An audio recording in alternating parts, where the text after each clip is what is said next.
बोलती पुस्तके. ज्यांना वाचनाचा नाद त्यांना बोलती पुस्तके घाली साद. आमचं चॅनल सबस्क्राईब करा आणि सबस्क्राईब करायला इतरांनाही सांगा.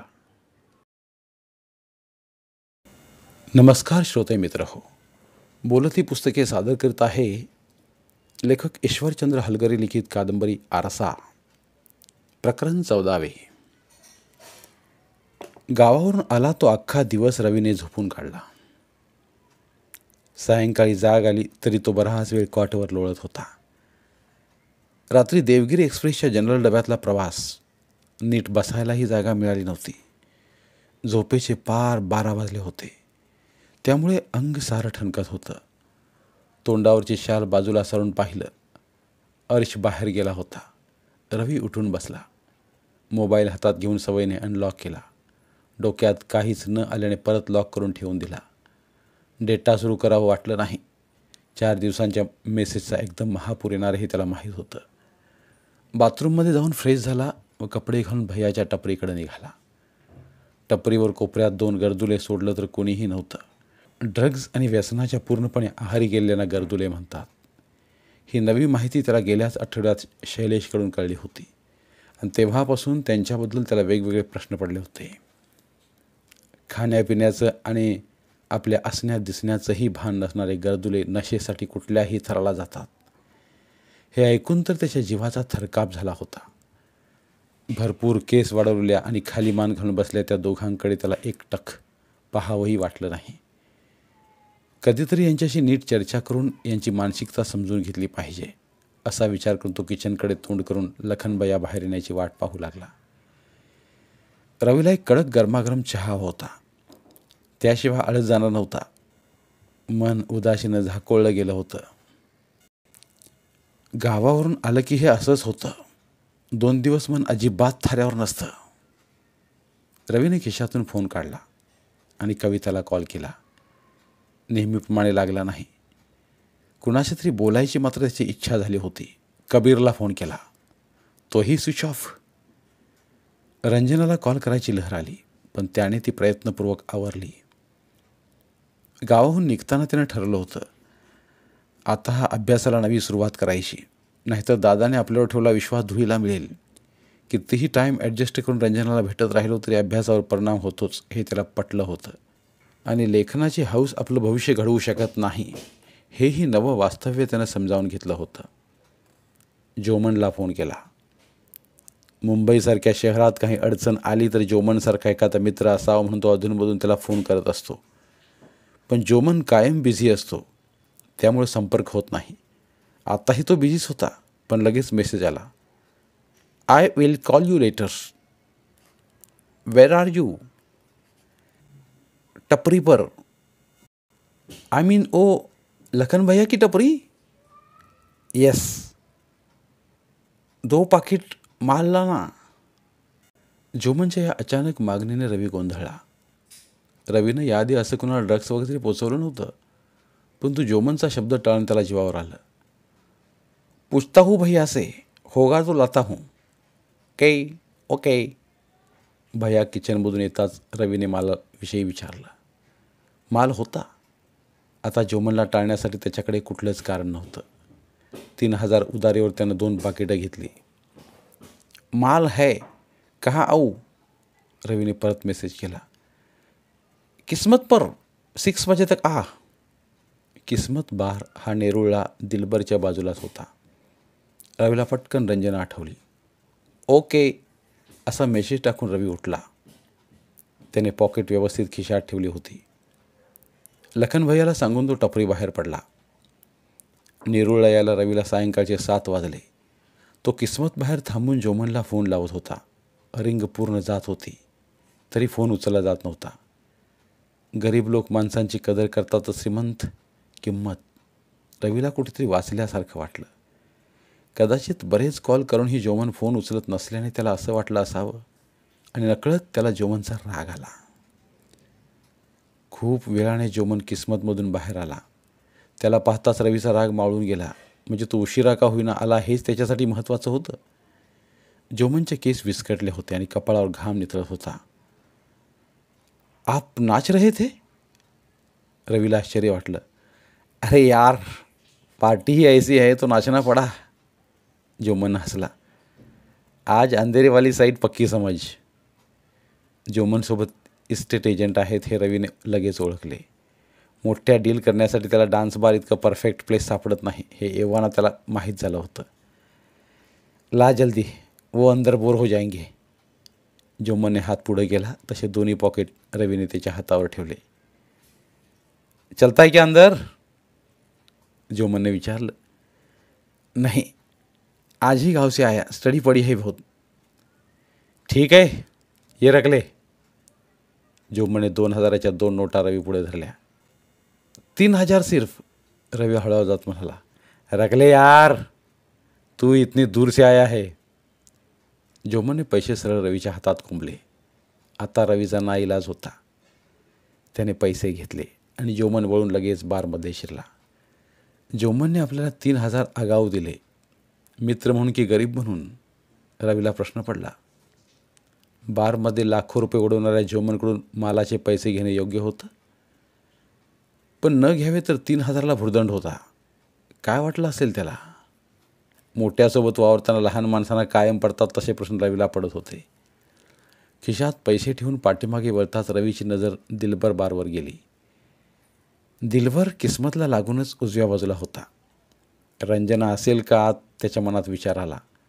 आज बारमध्ये जायचं त्याचं प्लॅनिंग नव्हतंच, तरी त्याने सहज म्हणून रंजनाला कॉल केला. बोल रे डिस्को, आया क्या गाव से? रंजना उसळत्या आवाजात म्हणाली. ती खुश दिसत होती. खुशीचं कारण मात्र रवीला समजलं नाही. किती भडक आहे ना ही. हिला आनंद आणि दुःख अजिबात लपवता येत नाही. हां, सकाळीच आला हो. आता दिलभर पुढेही आहे. क्या? रंजना जवळजवळ किंचाळीत. रुक रुक रुक, ये देख मैं आई, रिक्षा में हूँ मैं. रंजनाने फोन कट केला. या हाय क्लास रेसिडेन्शियल एरियात हा डार्स बार म्हणजे एखाद्या सुंदर मुलीच्या गालावर मुरमाचा फोड आल्यागत दिसतंय ना? रोडकडेला थांबून रवी विचार करत होता.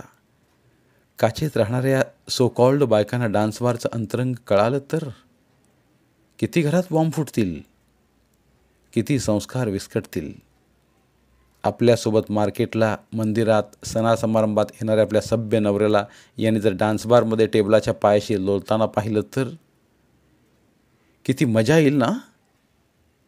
रवी स्वतःशीच हसला. सगळं किचकट आहे म्हटलं तर भंपक. रिक्षातून रंजना आणि दुसऱ्या 2 मुली उतरत होत्या. भंपक या शब्दावरच रंजनाचं दर्शन व्हावं. रवीला आश्चर्य वाटलं. रंजना हसतच रवीकडे येत होती. तिने येलो कलरचा 1 पीस घातला होता. यात ती खूपच स्टायलिस्ट दिसत होती. डार्क मेकअप आणि सिल्वर एम्ब्रॉयडरी हिल तिच्या सौंदर्यात भर घालत होते. सिल्की भुरभुरणाऱ्या केसामुळे ती खूपच नाजूक दिसत होती, एखाद्या परिकथेतील मुलीसारखी. रवीला आज ती वेगळीच वाटली. मुझसे भी पहले? रंजना भुवई उंचावून म्हणाली. ऐसा कस्टमर हो तो कौन सी बार गर्ल है जो खुश नहीं होंगी? चलो. तिने रवीला हाताने खुनावले. नहीं, मैं दूसरे काम के वास्ते इधर आया था. अंदर आने का कुछ प्लानिंग नहीं है मेरा, और ज़्यादा पैसे भी तो नहीं है मेरे पास. रवीना असं म्हणताच रंजनाचा चेहरा हिरमुसला. ती डोळ्यानेच दटावत म्हणाली. पैसे कौन मांग रहा है भाई? खाली थोडी देर बैठ के तो जाते. चल आ. आणि वळून ती आत जाऊ लागली. मालकानं दाव लावून एखाद्या जनावरला खाटकाच्या घरी ओढावं तसा रवी रंजनामागे बारमध्ये आला. बारमध्ये फारशी वर्दळ नव्हतीच. अजून सगळा स्टाफही आला नव्हता. बँड पथकातला कॅसिओवाला खाली मानाने एक की चेक करीत चौथऱ्यावर बसला होता आणि 2 लेडीज स्वीपर लादी पुसत होत्या. अजून डेकोरेशन लागलं नसल्याने इतर साध्या हॉटेलसारखंच ते वातावरण होतं. रंजना मेकअप रूममधून पर्स ठेवून आली. असला बार मी आधी कधी बघितलाय नाही. रवी रंजनाजवळ आला. श्श. रंजनानं ओठावर बोट ठेवलं. सिर्फ हिंदी, नो मराठी. रवीच्या डोळ्यांत पाहून ती छान हसली. ठीक है. रवीने हसून कान पकडला. मुझे बताना यहाँ कैसे होता है सब, मतलब चलता कैसे है? ठीक है. वैसे तू मुझे छोडने वाला नाही है, सब मालूम पडे बगर. मॅनेजरच्या खुर्चीकडे पाहत तो आला नसल्याची खात्री केली व ती बाहेर दारात आली. ए गेटकीपर है. रंजनाने मेन गेटकडे बोट दाखवलं. एक साधारण उंचीचा मळका कोट घातलेला इसम क्रिकेटच्या जाहिरातीमधल्यासारखा दिसत होता. त्याच्या आक्कडबाज मिशा भारदस्त वाटण्याऐवजी उलट फनी दिसत होत्या. उधर दो सिक्युरिटी खडे रहते हैं. रंजना आत आली. तिच्या मागून रवीही. यह दो मखमली चेयर कैप्टन के लिए है. वो वाइट शर्ट और ब्लैक ट्राउज़र में रहते हैं. कस्टमर को वेलकम करना उनका काम है, पर किचन और मेकअप रूम में भी वो वॉच रखते हैं, इन्स्ट्रक्शन देते हैं. मखमली रिकाम्या खुर्च्यांपेक्षा रवीचं लक्ष भिंतीवरच्या कलासक्त मादक पोस्टरवर खिळलं होतं. त्या परदेशी मॉडेलच्या चित्रावर योग्य ठिकाणी केलेल्या लायटिंग लक्ष वेधून घेत होत्या. सुन रहे हो ना. रवी कुठं पाहतोय रंजनाच्या लगेच लक्षात आलं. हाँ हाँ बिल्कुल. रवी ओशाळला. इधर सुपरवायझर बैठते हैं. रंजनाने मॅनेजरच्या बाजूच्या सोफ्याकडे बोट केलं. उनका भी काम कस्टमर को वेलकम करना, उनका हाथ मिलाना होता है. कभी कभी वो ऑर्डर भी लेते हैं. ब्लैक कोट में रहते हैं. और बाउंसर भी. वो दो है यहाँ. कोई कस्टमर लड़खड़ा या लोचा हुआ तो उनका काम शुरू होता है. उधर मॅनेजर. रंजनाने डोळ्यानेच खुनवून मॅनेजरची चेअर दाखवली. मालिक हर रोज़ आता नहीं, कोई शेट्टी करके है. मैंने तो देखा भी नहीं आज तक उसे. बोलते हैं बड़ा ही रईस आदमी है. उनके कई बार है ऐसे. इस वास्ते मैनेजर के ही हाथ में होता है सब. स्टाफ सिलेक्शन, उनका पेमेंट, बार में जो कुछ कम ज़्यादा हुआ तो मैनेजर हैंडल कर लेते हैं. इधर बैंड वाले बैठते हैं. रंजना ने चौथऱ्याकडे बोट केलं. बैंड थर्ड पार्टी का होता है. वो किसी भी बार में अपना ऑर्केस्ट्रा चला सकते हैं. मेल फीमेल सिंगर उनके साथ ही होते हैं. मैनेजर उनका रोज़ का पेमेंट कर देता है. मतलब हर बार में अलग सिस्टम होता है. हमारे यहाँ ऐसा है. अच्छा है ना. रवीला पुढं काय विचारावं सुचत नव्हतं. पर तुम्हारा कैसा चल रहा है. तो सहजच बोलून गेला. मतलब अच्छा ही चल रहा होगा. नंतर असं विचारलं तिला आवडलं नाही की काय असं वाटून सारवासारव केली. मेरा. रंजनाने छान हसून हातातला छोटा रुमाल उगा 2 वेळा ओठावर चिकटावला व म्हणाली. अच्छा ही चल रहा है. तुम अब देखते जाओ. पिछले 7 दिनों से मैं टॉप पर हूँ. रोज का 15,000. तिने हाताची 10 बोटे वर केली व मानेला एक हलका झटका देऊन केस मागे केले. क्या बोल रही हो तुम. रवीचे डोळे विस्फारले होते. तुम्हें झूठ लग रहा है तो अपनी आंखों से देख लेना. रंजना किंचित लाजली होती. फिर तो तुम स्टार हो गई यार. नहीं रे बाबा, स्टार वगैरह कुछ नहीं. हाँ, पर वह गधी लड़कियां है जो इन दिनों मुझे घूर घूर के देख रही है. रंजना मेकअप रूमकडे पाहत होती. मैं अंदर आ नहीं सकता ना. रवी. आ तो नहीं सकते. एक मिनिट हो. ती मेकअप रूमचं दार हलकेच लुटून आत डोकावली व रवीकडे पाहत म्हणाली. आ जल्दी, कोई नहीं है. रवी आत येताच अत्तराचा भपकार आला. सगळीकडे मोठाले आरसे, भारीतल्या गोल खुर्च्या, टेबलावर पसरलं मेकअप साहित्य आणि लेडीज ॲक्सेसरीज पाहून रवी गांगरला. एवढं साहित्य. काय काय आहे हे. तो अनाहूतपणे म्हणाला.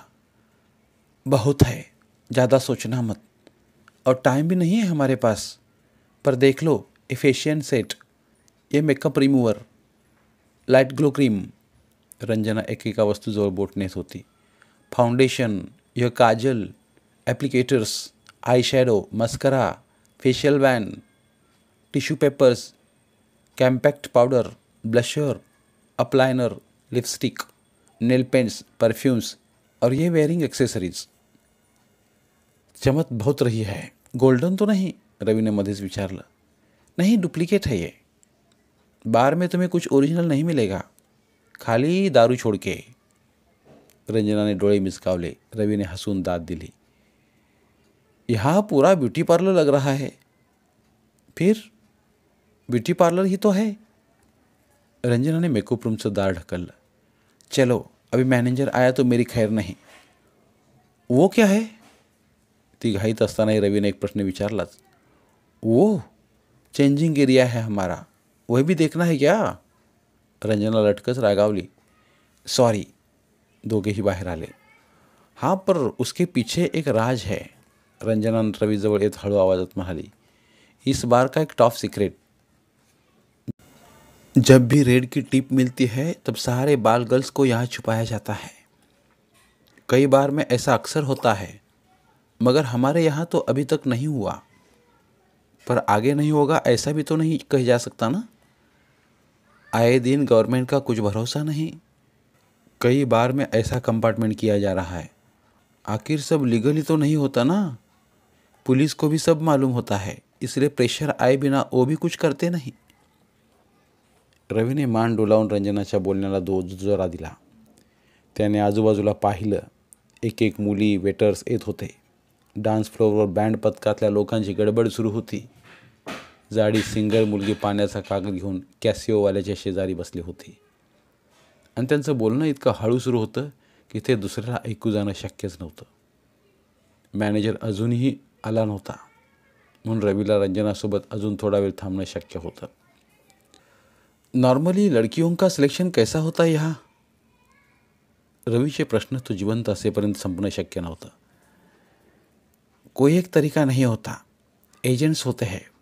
फ्रेंड्स थ्रू या गर्ल खुद ही इंक्वायरी कर सकती है. पहले 1-2 दिन का परफॉर्मेंस देखकर मैनेजर रखता है या निकाल देता है.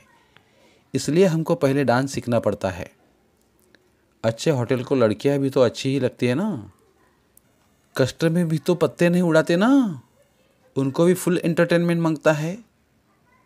देख रवि, इस लाइन में ईमानदारी ज़्यादा मायने रखती है. सब एक दूसरे की कदर करते हैं, तभी तो इतना धंधा बिना लिखा पढ़ी के साथ चलता है. और हमारा लड़की का पूछ रहा तो हमारे जैसा फ्रीडम नहीं है. कोई लड़की जरा सी भी मायूस लगे तो मैनेजर 10 बार पूछता है, रिक्शा बुलाकर घर छोड़ा देता है. आखिर हम ही तो बार की धड़कन होते हैं ना.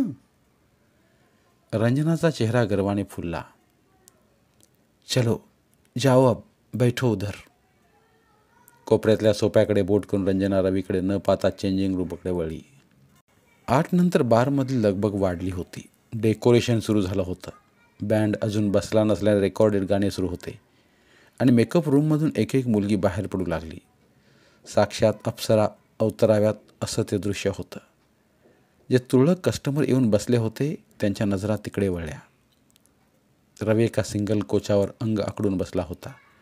त्याआधी तो एकटाच बारमध्ये कधीही आलेला नव्हता. रंजनाची एंट्री झाली तेव्हा छम्मा छम्मा बाजेरी तिरी पैंजनिया हे चायना गेट चित्रपटातलं गाणं सुरू होतं. काहीच वेळापूर्वी सोबत असलेली रंजना आता खूप वेगळी दिसत होती. तिच्या वन पीसवरच्या टिकल्या अधिकच चमकत होत्या. चेहऱ्यावरचा ग्लो बोलका झाला होता आणि पापण्यावरचा मस्करा जणू अलगद मनात उतरत होता. रवीच्या काळजाचा टोका चुकला. त्याने झर्रक नजर खाली घातली. बियर नाही लोगे? रंजना जवळ येऊन म्हणाली. नको, मी घेत नाही, तुला माहिती आहे ना. रमी सौम्य हंसला. इधर बैठोगे और नहीं लोगे, ऐसा तो नहीं हो सकता. लेना पड़ेगा आपको. रंजना वळून मागे फिरली. थोड्या वेळाने एक वेटर बियर आणि ग्लास घेऊन आला. रवीला न विचारताच त्याने पेक बनवलं व निघून गेला. रंजना रवीला पाहून गालात हसली. रवीने दुसऱ्यांदा मान खाली घातली. आता बारमधली वर्दळ वाढत होती आणि बँड सुरू झालेला होता. क्या करते ते साजना तुम हमसे दूर रह के, हे गाणं गात गायक गायिका कस्टमरमधून फिरत होते. रवीने डोळे बंद करून ग्लास तोंडाला लावला. किती वाईट असतं हे. लोक तेवढ्या चवीनं कसं पित असतील. आयुष्यातली पहिली बियर. रंजना म्हणते तसं पहिली गोष्ट कधीच विसरत नसेल तर हा अनुभव आपल्या कायम लक्षात राहील. तोंड वेडं वाकडं करून त्याने ग्लास टेबलवर ठेवला. किक बसल्यावर रवीला आत्मविश्वास आला आणि रंजनाकडे तो अधिक धीटपणे पाहू लागला. तिचा ताल, अदा, नखरे वेगळंच आकर्षण होतं तिच्याकडे. ती तशीच दिसत होती. पहिल्यांदा इथं दिसली तशी. कविताची आठवण करून देणारी. गोल चेहऱ्याची व सावळ्या रंगाची. पण मेकअपमुळे खचितच रंजना बेफाम बेजोड दिसत होती. नंतर ती रवीच्या एकदम पुढ्यात उभी राहून खट्याळपणे हसू लागली. तेव्हा तर रवीची अवस्था गुलाबाच्या ताटव्यात अडकल्या पोपटासारखी झाली. सुगंधी कैद. धन्यवाद. उर्वरित कादंबरी पुढील भागात. धन्यवाद. बोलती पुस्तके श्रोते मित्रांसाठी मराठी साहित्याचा खजिना फक्त 59 रुपयात. फक्त 59 रुपये माफक फी भरून आमच्या साहित्यरत्न या चॅनलचे सभासद व्हा व भरपूर मराठी ऑडिओ बुक्सचा आस्वाद घ्या.